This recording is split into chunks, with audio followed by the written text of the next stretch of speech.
Yes, I think one of the big problems going forward, obviously, is going to be the economy and how Erdogan manages this the potential emerging crisis.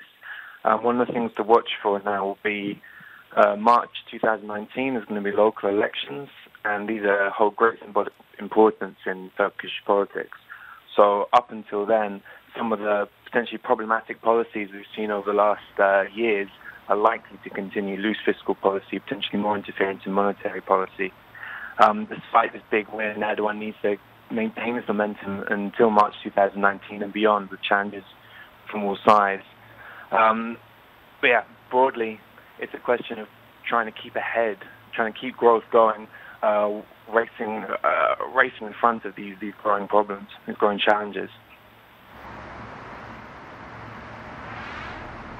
And George, when you look at what's happening in Turkey over the last several years in particular, we've seen, of course, this increasing shift from the president toward a more conservative base there. I mean, he's really rooted out all political opposition, particularly with purging the military after that suspected coup just about a year or so ago. The question, of course, I have at the moment is when it comes to investors, do you think that they understand that fundamentally this is an administration that's going to continue along the same path of conservatism in terms of the social conservatism and in terms of what's happening in terms of the foreign policy? I mean, do you think that there's going to be a real realization in the market nothing is really going to change because there just isn't that pushback internally?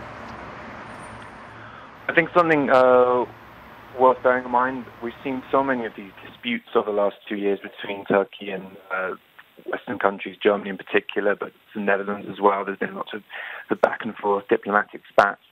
Business ties have generally stayed above the fray of these disputes. The Turkish government is active. The AKP under Erdogan is very pro-business. Drawing in more foreign investment is key to maintaining this steady growth. The government is likely to continue trying to, despite the social conservatism, despite some of the sort of move towards rhetoric around anti-Western. Using anti-Western rhetoric in speeches and the way they engage with the public domestically, it's still likely to be very bullish, pro-business, and government action. There's unlikely to be negative government action towards Western businesses, despite all of this. And George, businesses looking to invest in Turkey, though, surely want to see a degree of economic stability. And when we consider what's been going on the currency front with the lira, of course, the central bank has tried to step in, do what they can. We already talked about the fact they've hiked rates by 500 basis points since late April. But ultimately, are they going to find their toolkit somewhat limited here, just given the external pressures? Absolutely. I think that's going to be the key issue going forward over the next year is how to secure the lira. Erdogan last night gave some indications that he is going to continue taking a very close control over monetary policy.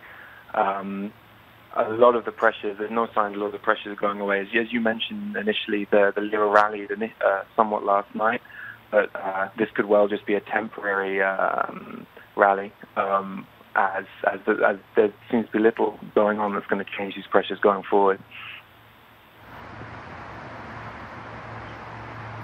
And George, in your opinion, when you look at what's happening on the ground there in Ankara, for example, do you see any indication that there is going to be real freedom for the central bank to continue making those decisions? Because although the president continues to play occasional lip service to the freedom and basically independence of the central bank, there are continuing questions. And certainly that's something that I've been looking at on numerous trips to Turkey over the last several years. I mean, I think let's important to bear in mind Erdogan is a survivor. He's a pragmatist. He's very pro-growth.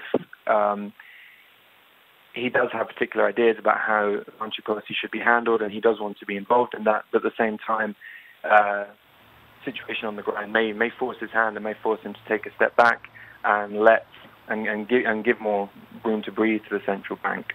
The question is, will it be too little, too late if and when it comes? Over the next year or so, I think we're going to, and again, as I said, we need to look at this, what's going to happen before March 2019. Is Erdogan really going to be willing to, after such a tight result now, is he really going to be willing to step back, let go a little bit, leave things up to others?